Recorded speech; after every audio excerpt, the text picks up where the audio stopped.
when I was doing, okay, so Marta is going to send us, yeah.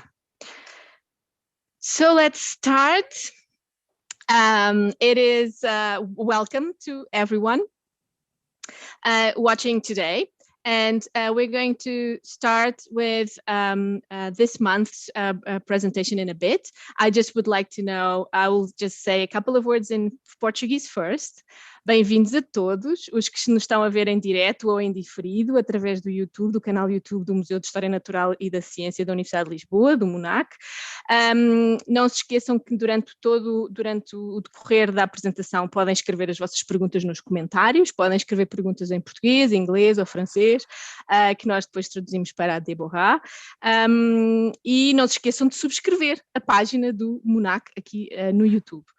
Para depois poderem aceder aos outros conteúdos do museu e aos outros seminários que nós temos nesta série de seminários sobre cultura material e história da ciência, e desde já vos convido para o próximo mês, dia 22 de março, para a sessão em que vamos ter o Ilja Neuland, da Universidade, da Vrije Universiteit de Amsterdam, que nos vai falar sobre coleções de ilustrações de cientistas. E, portanto, esse também vai ser um seminário muito interessante sobre cultura material e cultura visual. Hoje temos a Déborah Dubald e eu vou passar a apresentá-la então em inglês. Welcome, Déborah. It's such a pleasure to have you here. Déborah has been an accomplished historian of science. She has she's working on publishing her PhD, which we will all really are looking forward to, because it deals on the municipal collections of natural history in France. And this is a topic that is very original and very interesting, and we're all looking forward to see how natural history collections were modifiers for municipal and local identities. So today she is going to talk to us about her more recent projects as well. And she is now a lecturer. Can I say that like that? Yeah, a lecturer at the Université of Strasbourg in the Faculty of Medicine, which I'm sure she'll also be a part of dealing with the musealization and work with the collections in the University of Strasbourg, which has, as we know, a beautiful university collections. So without further ado, I'll just, so a couple of points. People are going to do comments, but you don't have to be worried about that. We will do that after your presentation. And I'll give the floor to you. And thank you so much for doing this, Déborah. Thank you very much for inviting me. It's a great pleasure to be here in Lisbon. I would actually have preferred to travel there, but anyway. So this is now the strange moment in which I start my slideshow and then I don't see anything else but the slideshow. So if I make weird faces, don't be scared. So yes, I'm particularly happy to be here tonight and today because in the whirlwind of COVID and increased teaching duties, it's been months since I could get down to do some actual research, and I'm very happy to be presenting today and share a few thoughts on the history of mineralogy and the material culture of science. So what I'm going to present today results from the study of a body of museum archives that I used while I was doing my PhD. And somehow I had not seen the way I do now, how the materiality of it. So what I'm going to talk about today is also this new look I have on material I used to have already, and I did not look at in the same manner, because what I feel is interesting about the way to approach material culture of history of science is how it's not about dealing with objects, but it's really about changing the way you look at things and how you approach your research. So my point is that in writing the history of material culture, and in the case of naturalist material, there is nothing absolutely obvious, and one needs to train their eye looking at things in a certain way. That's why my paper today will focus on how I did conduct my work around the mineralogy collection of the Loire-Inférieure department, which is roughly the area around Nantes, here on the river Loire, so in west of France. I'm living exactly on the other side of the country right now, so it's roughly 900 kilometers from Strasbourg. And so this collection dates back to the first half of the 19th century, and the collection I'm dealing with was and is now still located in Nantes, so in the chief city of the département, now called Loire-Atlantique, because it was considered negative to be called Loire-Inférieure, so inferior Loire region. In doing so, I would like to raise a few questions and possibly raise them more than I will answer them. What are the ways in which material culture of science can actually be conducted? And especially, why is it meaningful in general? But especially, why is it meaningful to carry out this type of approach for provincial things? I suppose you all remember what Jan Lukic said in the last session of the seminar about provincial and peripheral science and how local knowledge was actually mattered. And so the underlying question is, I suppose, why should we care about the Loire-Inférieure? I'm going to demonstrate all of that. Then the second angle is important, is the study of naturalist collections, which contains its own level of specificity within the field of material culture history of science, and even within the history of collections in general. So in the history of science, collections have this dual role. They play a role in the organization of knowledge in the way that they're used by naturalists to structure, categorize, map knowledge. And in this case, they have a role, they are an instrument in knowledge production. That also mediate knowledge by making science visual or simply perceptible in some way. In this case, naturalist collections are vital in the process of circulation of knowledge. So in this paper, I will raise questions and also will make a couple of claims. First claim is that provincial science does matter. That's a surprise for those of you who know me. Also, that there is still room for methodological development in terms of how to practice material culture of science, and especially in what we mean and what we include in it and in naturalist collections. That this approach matters because it precisely helps going beyond face value of objects to de-essentialize them, as the recent move into the history of provenance has shown. So in order to address those questions, elaborate on those claims, I will use my current research, which is for one part now in the process of becoming a book chapter on inventories, and for the other part is the ground I have been writing about for a journal article to be published sometime soon. And so my paper will depart from 4 different objects. They will be presented individually as singular pieces, but I also hope to bring out how they can offer some kind of typology of objects that can be used in material culture of science approaches.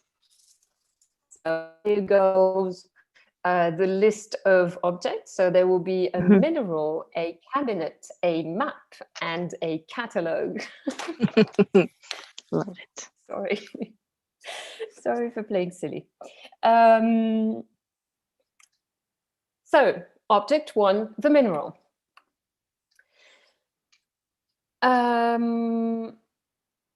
This one mineral, or should I even say rock, is part of the mineralogical collections assembled and curated by François Dubuisson between roughly 1809 and 1836. That's when he died. He probably stopped leading this mineralogical survey a few years before.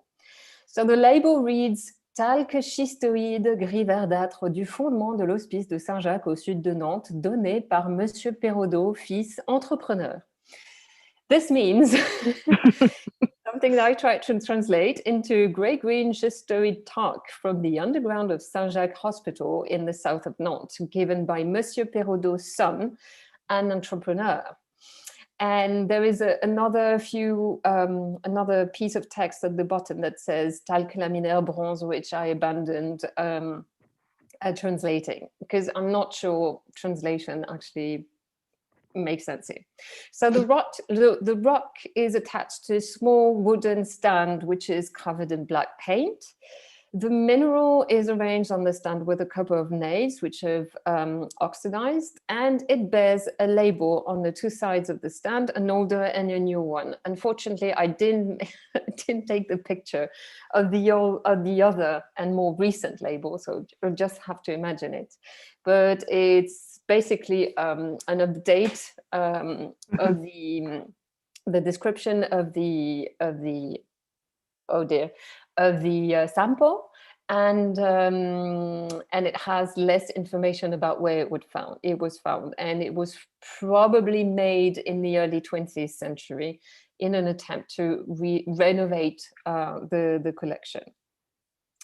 So the substance materialized on the stand is probably green schist with a higher density of talc.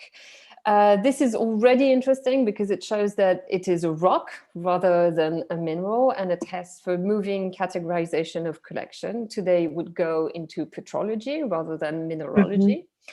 The label is most certainly the original one, because it was written by Dubuisson's hand, who has a very noticeable handwriting, and it was probably written and glued by him. That is confirmed by the reports on his activities. The fact that this is writing, and also that there are no signs of touch-ups with the paint, tend to confirm that the prepared mineral that we can look at right now has remained in the state Dubuisson left it back in probably the 1820s. The label itself results from a process of identification of the substance, which seemed to have evolved. But back then, he identified it as talc schistoid, whatever that actually means. But the process in which he identified it can't be known with precision, but he probably described and compared the piece. And so through comparison with other minerals from the collections, or also minerals described in collections described in books, but also his publications in a regional journal show that he also practiced chemical testing for the verification of the content of the mineral. So I do not know about the later label. So it was probably part of a renovation. And so this is a mineral which is part of the Dubuisson mineralogical collection, which is probably still intact or near intact now at the Nantes Museum. The collection is currently stored in the museum cellar. It is so not in highly good condition, but there is no inventory, but it's now under the process of being inventoried, catalogued, and transferred into a safer in a safer storage room. So there should be upcoming work regarding this collection.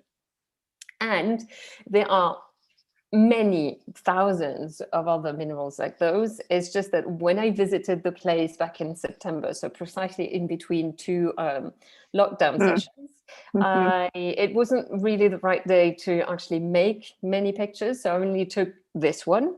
But there are cabinets full of those minerals. So it's a very promising collection also in terms of what we can still make out of it. I will now make a small, oh, this is pixelized. Anyways, fine.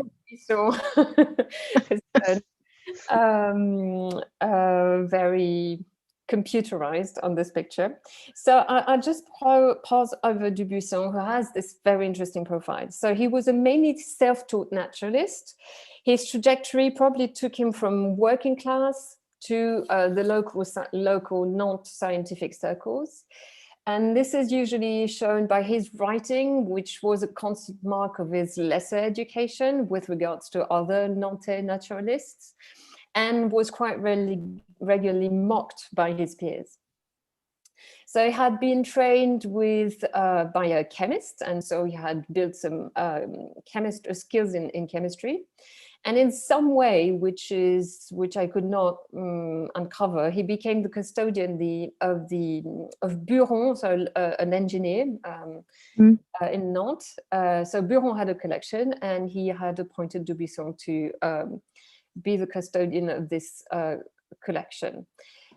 So the collection, Buron's collection, was sold to the Nantes municipality in the early 19th century, in 1806. And the story is a lot more complicated than what I'm going to say, but Dubuisson basically navigated his role in ways in which it appeared difficult in the end to separate his collection from Buron's. And so when the collection was purchased by the city, he came with the collection as the custodian and secured a permanent job within as the municipal agent, and therefore as the director of the Museum of Natural History of Nantes, which opened in 1810.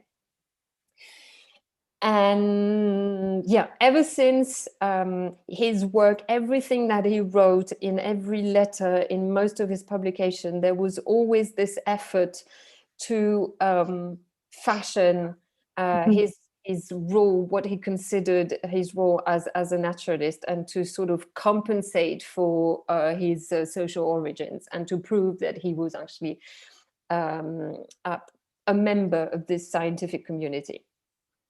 So as the museum director, he was in charge of the curation of that new museum, and he looked after most tasks himself. There was a janitor who would mostly look after the building, but he would do everything related to the collection, so the curation of the collection.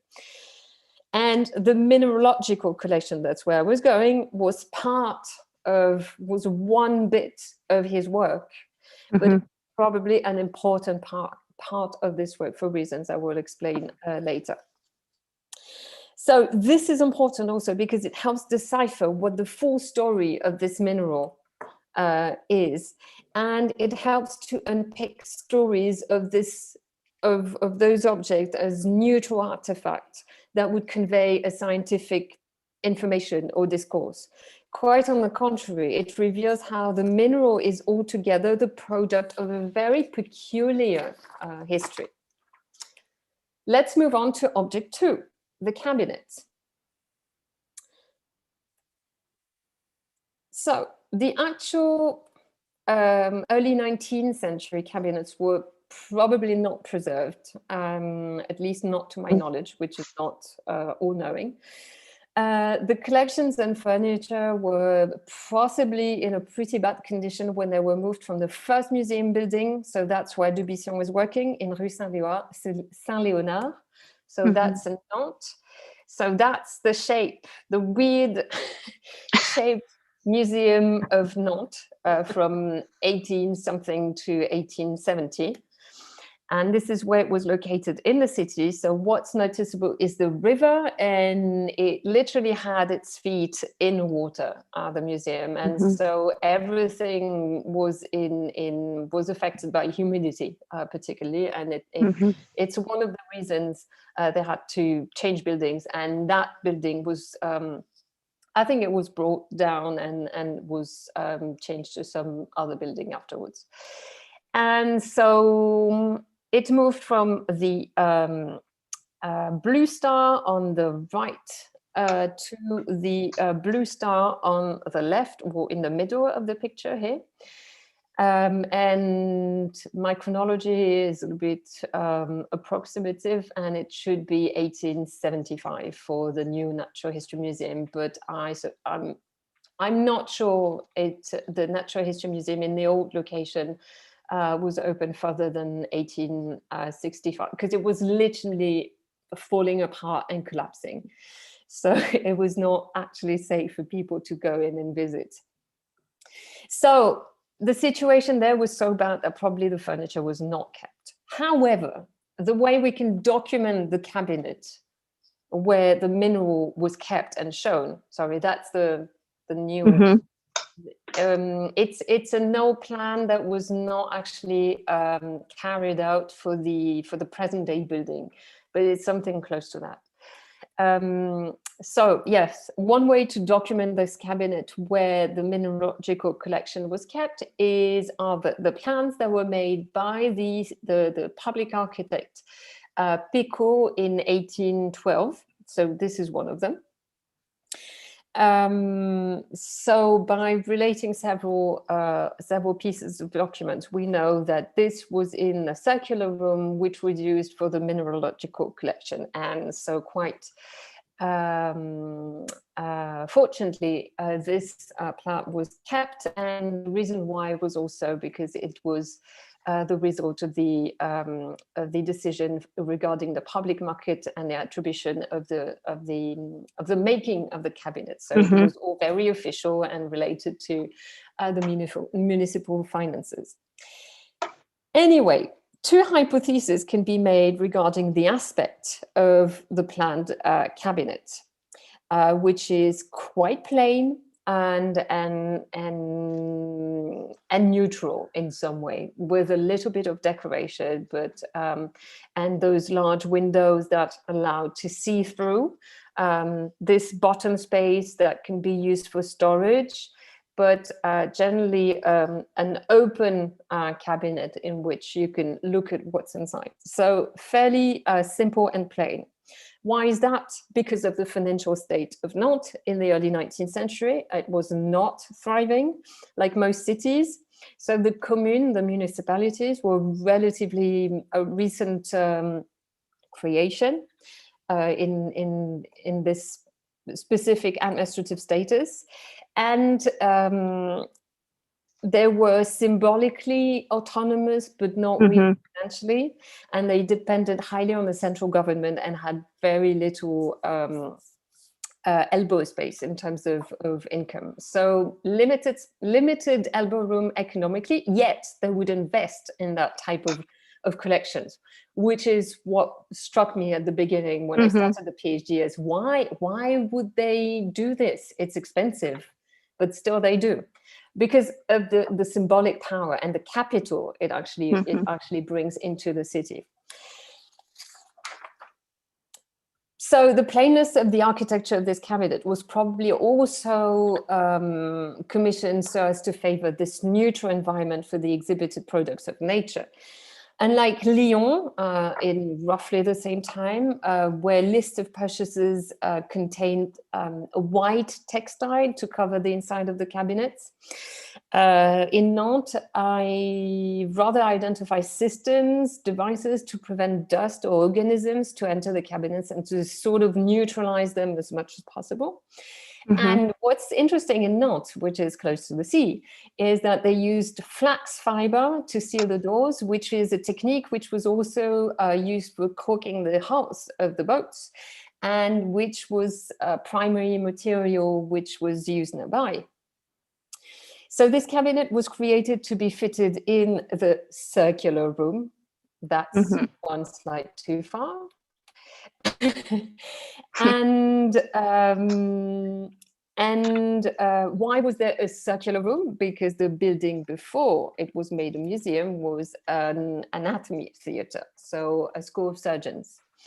And so the amphitheatre became the circular room, which was meant to be the most important room of the museum.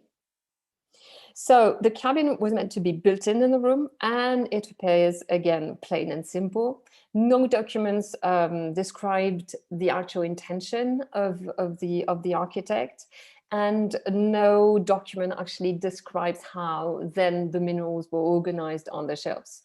We just know that there were disputes and very heated discussions between members of the comité de surveillance,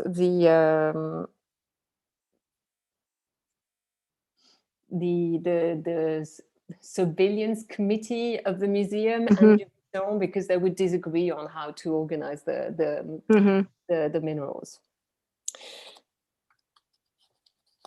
So back then, this material setup that is the collection and in the cabinet, in the room, in the building, was designed to supplement rather than finalize the mineralogical collection. And the mineralogical collection was visitable space for visitors. There were public openings. And those visitors were mainly students and members of the scholarly community who would come visit for learning, comparing, or finding their own descriptions, for entertainment, for having important conversations, because the museum was also a place of sociability. There is also evidence of unwanted public people of, say, lower class who would come with wooden shoes, and that was bad. And there is no evidence of their visits, but one of the primary targets of this collection, of the mineralogical collection and the museum in general, was the local entrepreneurship and even the capitalists, les capitalistes from Paris. So people with some purpose of investing in the economic exploitation of the local underground of Loire-Inférieure. And there were even very heated discussions on opening on the Sundays or not, so that those entrepreneurs could actually come on their free time, because it was the collection was actually meant or destined to them as an instrument for economic development or business opportunities, if you like. So the location of the collection in the museum is extremely interesting to write the history of the mineralogical collection, because it underlines the stronger identity of certain bodies of objects within the museum collections, and also their function together, but there is no homogeneity, and there were changing and diverse agendas in their elaboration, that in the relations between those sub-bodies of objects within the museum.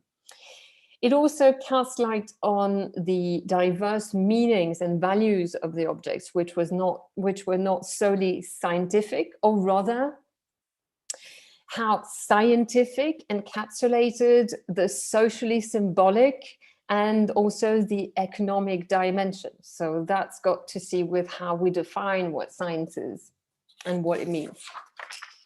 Object 3, the map. So let's move on to this. Déborah, yes. Let me just interrupt you, because we're going to have a little glitch in the Zoom, but don't worry, we can just click on the same link again. We'll just have to, How do you mean? Should I pause? So I think we should pause now and do it now, because you're going to change topic. Okay. Okay, so can you just click again on the same Zoom link? Sorry. Mm-hmm.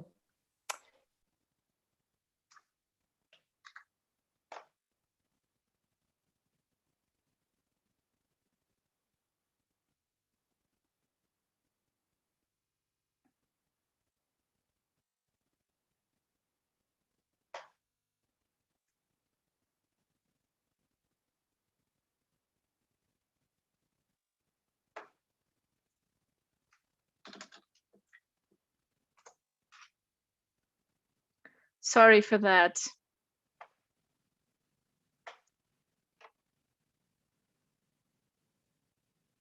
I can hear you now, I think.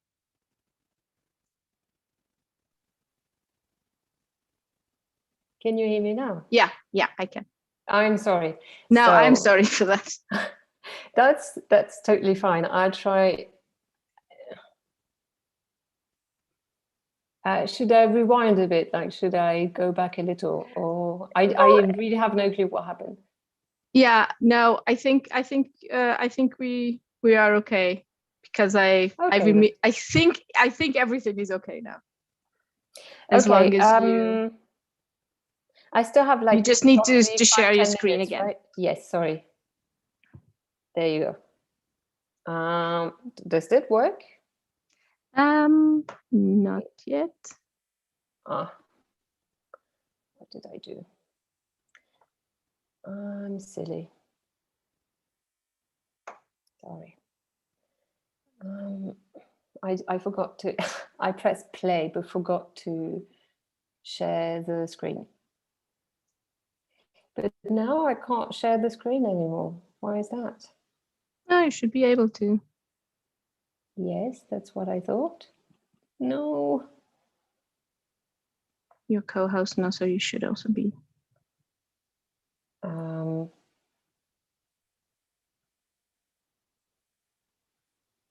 I don't get it. It's sort of gray, but not clickable, the share screen button. Okay, and now?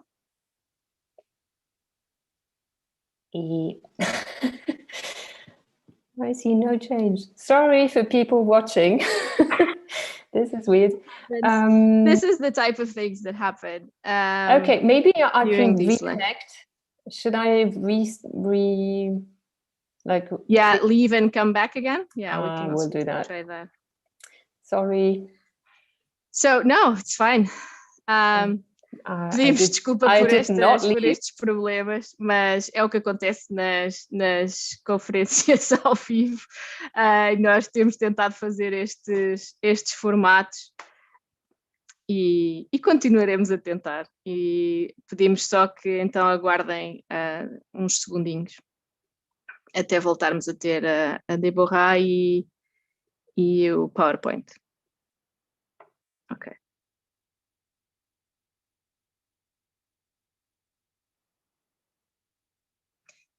Já temos a Déborah. Okay, so let's try so again. now and it still says no screen share. I don't know. It worked. What about if I make you host then? Because that should work. It doesn't. I don't understand. Okay, that's really interesting. Can it be that?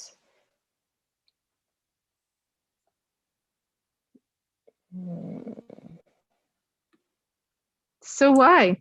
So not launched through the browser, so it's not the navigator, it's not Firefox that's blocking the thing. How? Wait, share screen. Yeah, let's try. Oh, it's me. Okay. Sorry, it's me and being. Oh, okay, that's fine. Unintelligent. That otherwise we would start. Okay, fantastic. We see. There you go. I'll try and be a bit fast. Sorry for that. It's fine. You can just. So now you're going to object 3, the map, and coffee break. Object 4, the catalog, and so you have 10 minutes if you'd like to use for these 2 objects, and then we have already some questions lined up for you. Okay, thank you. So. Okay, thank you everyone for waiting, and without further ado, Déborah. Okay, sorry about that. So this is the map, so the 3rd object. So there are many things that I could say about them, but I'm going to try and squeeze the rest of the talk to allow for questions which are usually more interesting than me babbling about the map. So the map was published in 1832, and it's usually considered the end of the process of collecting the minerals. And what I would like to show here is that it was not just like that, of course, because that would be too simple. So there are several copies known. There are at least one at the BNF, which is probably part from the old Agency of the Mines or School of the Mines collection. How it landed from School of the Mines to BNF, I'm not sure, but there must be reasons. And there is at least one other copy at the Nantes Museum, and they are colored in different way, but the print is the same. So interestingly, the map did not have the same funding as the collection. The mineralogical surveying of Loire-Inférieure was funded through the municipality of Nantes, who funded what I think gave away, subsidized the surveys by 300 francs every year, which is not that much, but it's still half of the museum budget, so it says something. To give you some comparative points, at the same time in Lyon, the income of the director is 2,000 francs per year. So, which is also income, a wage that is supposed to cover for a certain number of expenses. So it's not much. So, and the map was commissioned by the préfet and the the department. So with a different agenda, if you like, but still there are simultaneous processes. There are simultaneous operations regarding the mineralogy of the department.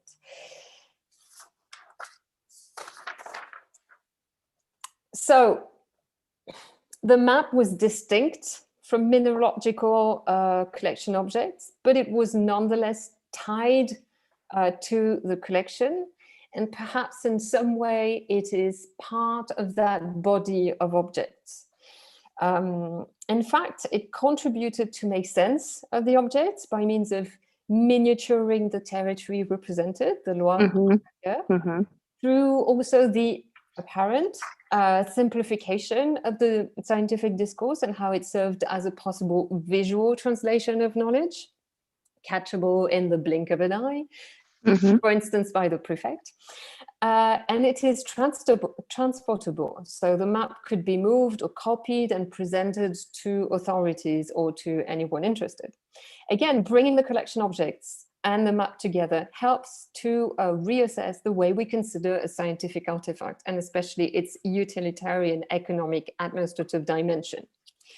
So how does it work and what was the function of the map? So if we look closely to it, well, I'll just cover what I wanted to say in a few words. It's a very dotty type fragmented way of representing the space. And it is not meant to study or provide explanation about how the underground was shaped. It is not a structural map. It is not a stratigraphical map. It really is, where can I find this? Oh, you should go there. So the approach is not anti-scientific. It provides scientific information, but with a specific purpose.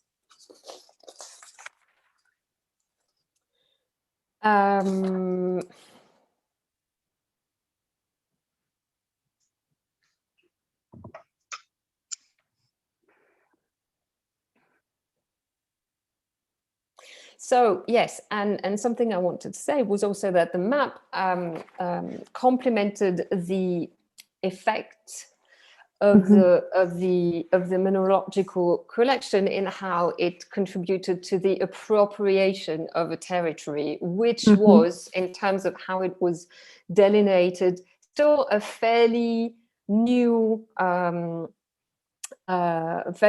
territory, and it was still in the process of knowing what was inside it and designing and delineating the powers and authorities of the different levels of decision. So it was all connected also to power structuring and the construction of national through the construction of provincial space and identity in this early 19th century moment.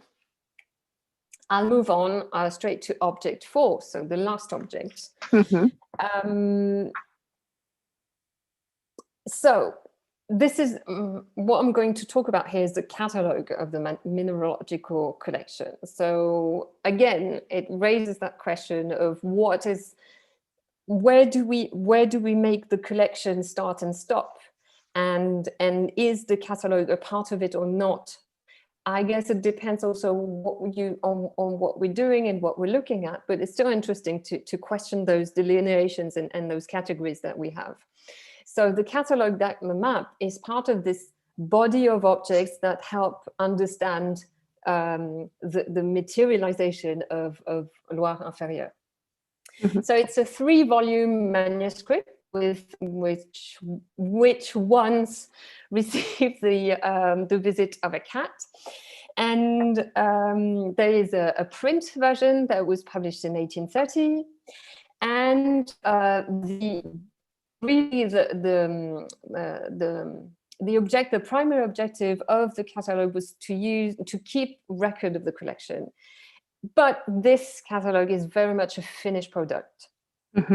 So if we look at how it's made inside, it's fairly mediocre paper in a plain volume that could be shopped from any paper shop in the area. And the lining was probably designed by Dubuisson himself, and in order to adapt it to his very use. That's hypothetical, so it might be challenged.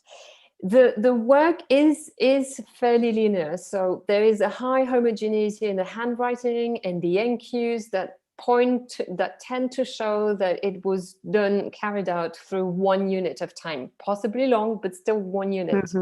There are some corrections in annotations, but it's something that is finished, and it's probably a copy that was designed in the purpose of publishing the catalogue, to make the collection, the objects exist not only within the building of the museum in Nantes, but also to make it transportable, to make it a museum of paper that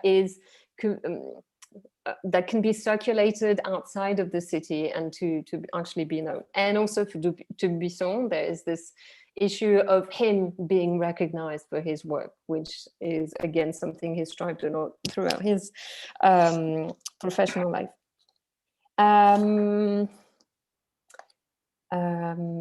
Looking through my notes to select the most important bits.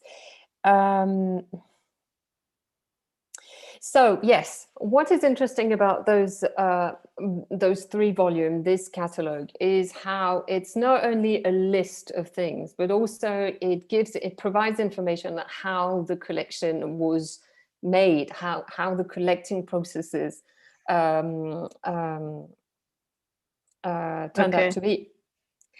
And that's because in many occasions there are descriptions of where the substance or the mineral, the rock or the sample, whatever was found. Sometimes there are mentions of people Dubuisson talked to, how we can actually visualize what he saw, so how his body was postured and positioned in the landscape, what he saw. So that's also interesting in attempts to rebuild what landscapes he saw, which is another possible development of this research, but sometime later.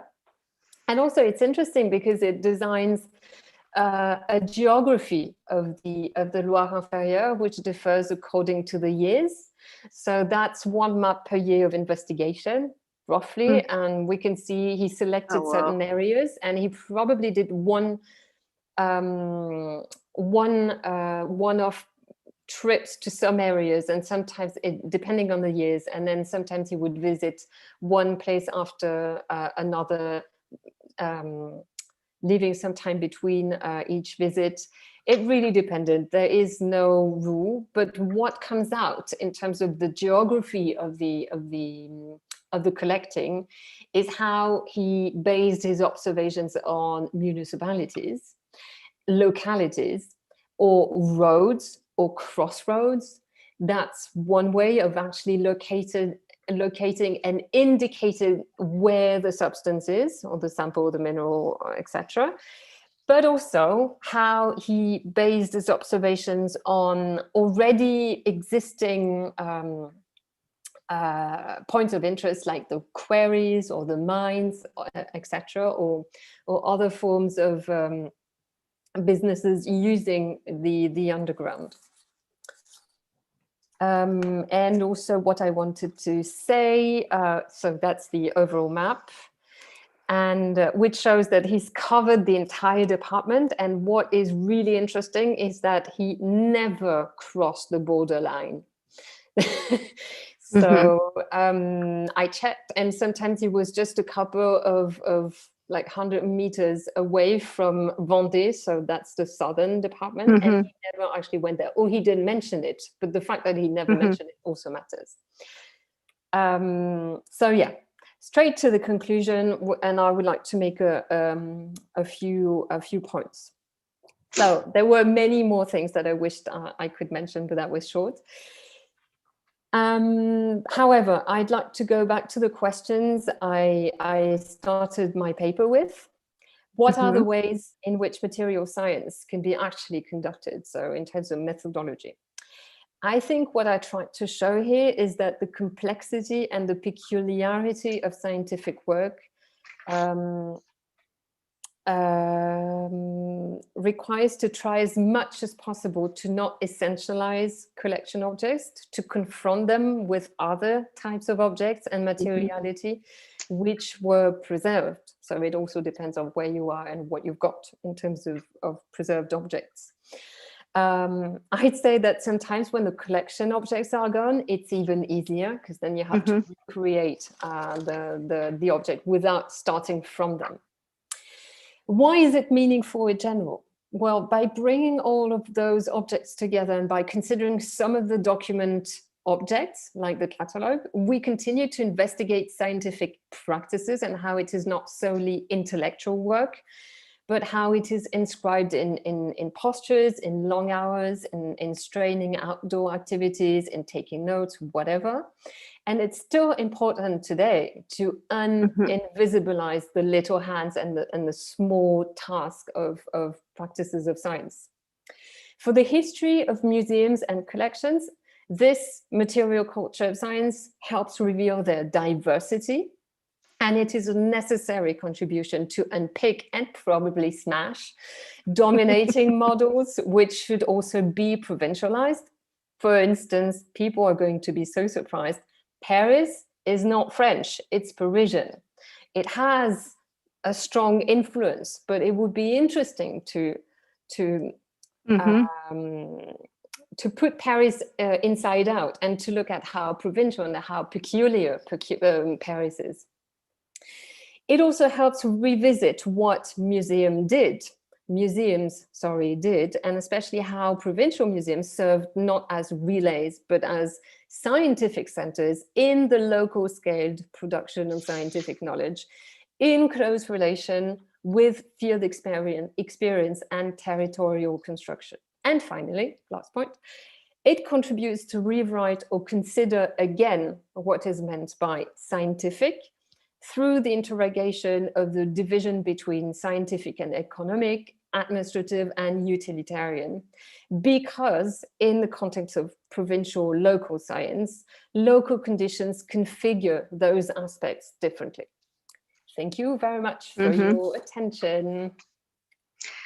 Wow, fantastic work, Déborah. Thank you so much. Thank you for actually bringing up the issues behind the materiality approach. And I really like the point about when the objects are actually not there and the collections don't exist. It's actually easier, because I think that too, because you're not, so to say, distracted, I guess, by the potential of objects themselves. And that's that essentialism. So thank you so much. There's a couple of questions already on the comment section. So I'll just again reiterate very briefly. Please do write your comments on the comment session, your questions, and we will get them to Déborah in Portuguese or in English. Por favor, escrevam as vossas perguntas, se tiverem, pode ser em português, nos comentários, porque nós podemos traduzir para a Déborah. So you've just shared your screen again. I'm sorry. That's okay. That's okay. Yeah, now I see you again. Yeah. So I'm going to clap my hands to you, and Bruno Martinho is also clapping his hands on the chat. So we're going to start with an overarching question from Marta. So thank you for presenting this wonderful illustration of material culture, the object, the physicality of the cabinets, and then the almost immateriality of the map, because the map, I think, is a very particular type of object. And then the manuscript catalog, which was also a printed catalog. And how can we bring these different objects, these different approaches even together into research? How do each of them contribute to a sort of a methodology, if you want, and what distinguishes them and what they bring to the table? Because in this case, as you just demonstrated, you had all these features in order to tell one narrative and the idea of the history of this survey. Well, I was pretty fortunate on this one, and that helps also. I think it can help also in approaching groups of objects, keeping this typology in mind and thinking about what could be missing, what could have been there and then disappeared for some reason, why it disappeared. Then I'm not sure there is like a strict methodology to offer. What I would recommend, if I may, what I would suggest is to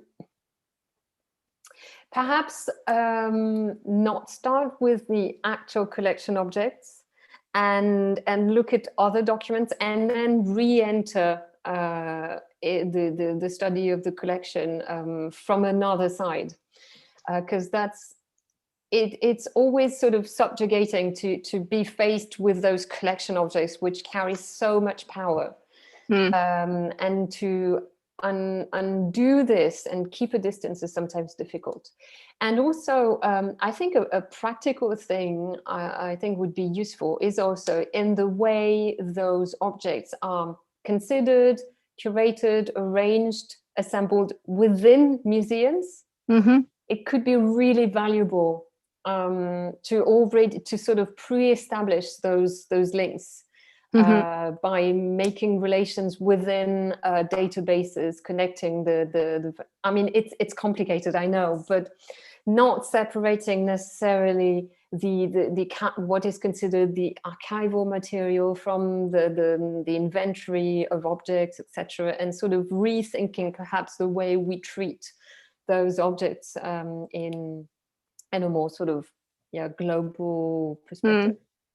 Yeah, absolutely. And also, let me just highlight what you just said about missing parts of the work, because this is about, as we are now in history of science, looking at the practices, as you said, the little hands that did all the work, and sometimes it takes a while before we can get at what type of practices there were, and then we can think about, okay, so where were all the lists and where are all the catalogs? Because they should, if they're not there, it's just because of circumstances and which are maybe just opposite of the circumstances that led to them being there, because that's not always the case. Yes. So there's also a question here connecting.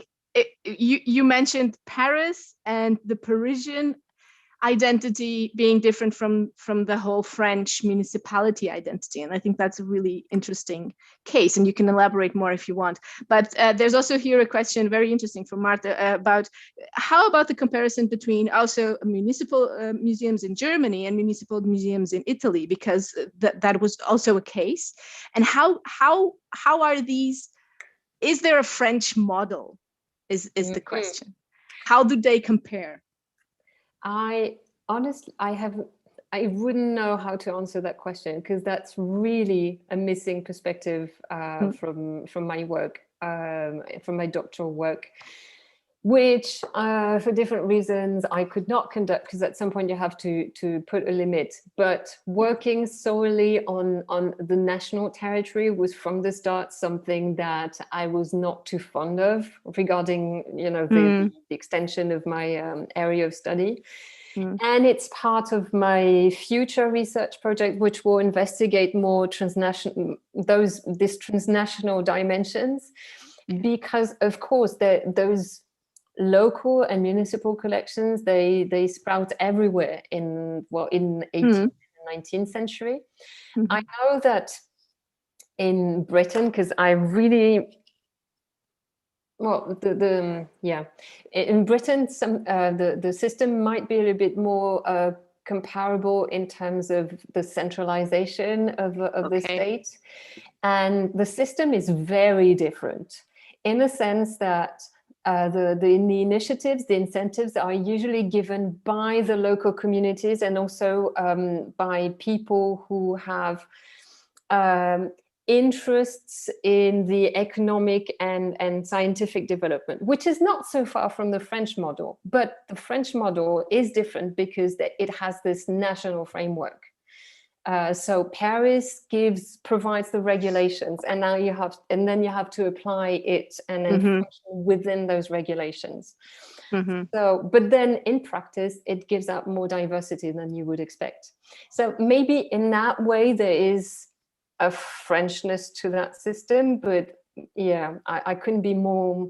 Well, I'm being very unspecific, but also because I really don't know what to answer. Apart from that. It's hard to have international comparison when the studies are not there yet. So you already did your part, I think, with your PhD. So yeah, looking forward to that next project. Yes.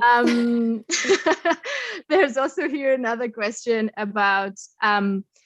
Do you think that sometimes the organization that museums follow in terms of curation, the separate categories, obscure their own contribution to history of science and technology and medicine and collection-based knowledge? So we are trying to study in natural history, history of natural history, this specificity of this collection-based knowledge and how it builds up. And how hard is it in your work to try and unpack it when the museums nowadays, for example, follow different rules or follow different organizational patterns? For example, this whole collection doesn't exist because it's not really inventarized. So it was inventarized and cataloged by Dubuisson. But it strikes a chord to me here at how interesting it is that it actually doesn't exist yet, because it will only exist when there's catalog numbers. Yeah, to the point that when I first started to work on the collection, no one mentioned it was there. And it was only last summer. So I started my PhD in 2014 and I had been in Nantes in 2013. Yeah. And it was like 5 years later. Is that 5 years? No, 6. No, yes, 6 years later that people mentioned the collection. I said, but it's there. And they were like, yes, of course, it's in the cellar. And I was like, yes, of course. So how I understand your question is also about, how to navigate those disciplinary divisions that occurred later and that did not really necessarily exist by then. Well, I think it's also an incentive for us to sort of leave out those lenses and perspectives that which are very categorized, and to sort of investigate the connection, between the various groups of objects. So even though there were already separations or effects of separations between rooms, for instance, or like efforts to organize, even in those small museums, well, it's interesting to see that, for instance, in the mineralogical collections, there were many shells and like representations of sea landscapes that were a little bit weird to a contemporary eye. But I think that's also interesting in how we try to approach and understand the then way of knowing, which was different. So yeah. I don't know if that answered the question totally. Yeah, no, yeah, great answer, actually.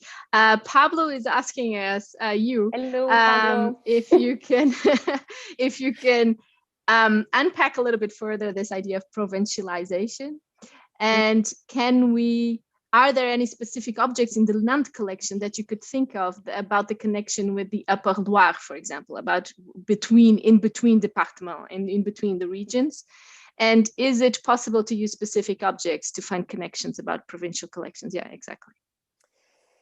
So there is no Upper Loire. Okay. But it's a good question. Whatever it is up there. I understand the question as are there connections between departments? And they are little, which is striking, because I was sort of looking into that and could find evidence of some mayors, so not directly the museum directors, but especially the mayors who would be in touch with other mayors especially in the elaboration of the rules and regulations within the museums. Oh, how did you do that? How do you prevent that type of things from happening? Can you share your version of etc.? So it's not really object-oriented, but rule and regulation-oriented, which is already interesting.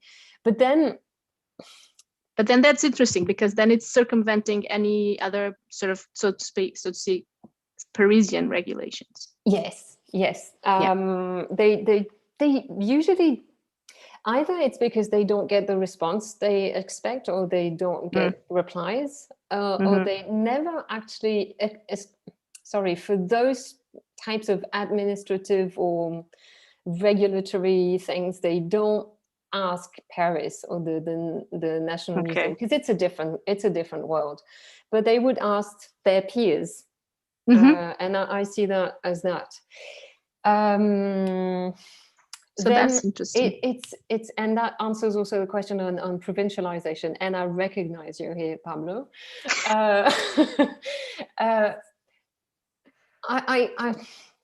It's very difficult to answer in a few words. But then this thing of primarily investigating on that territory which is theirs, so articulating this scientific gaze to the making of a local territory after the revolution and all this very, for some people, very dramatic reshuffling of territories, which also means losing power for some people and gaining powers for others. Even property. And property, but it's complicated. But I think this is where you get what provinciality is about, and perhaps it's something that I'm still not finished thinking about. At the beginning of my doctoral research, I was pretty against the use of provincial, and more I come back to it and use it in a more assertive way, because I think it's the only way to visibilize what is specific to those communities. And each and every one is different.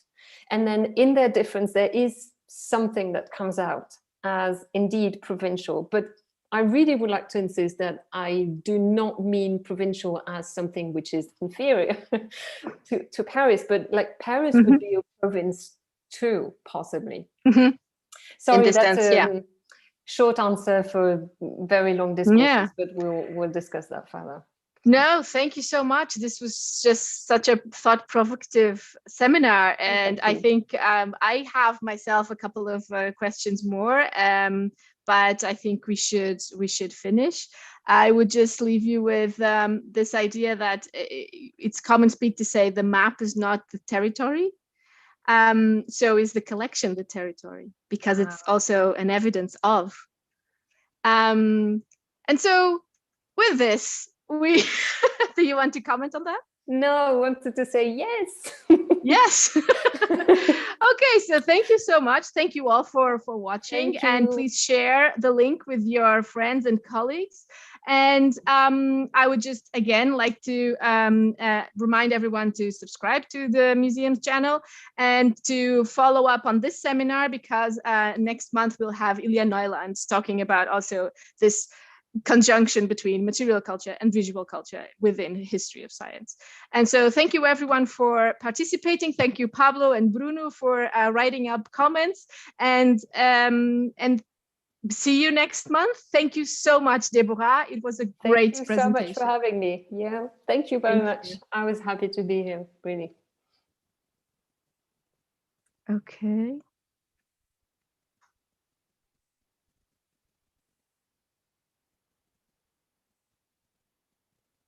So now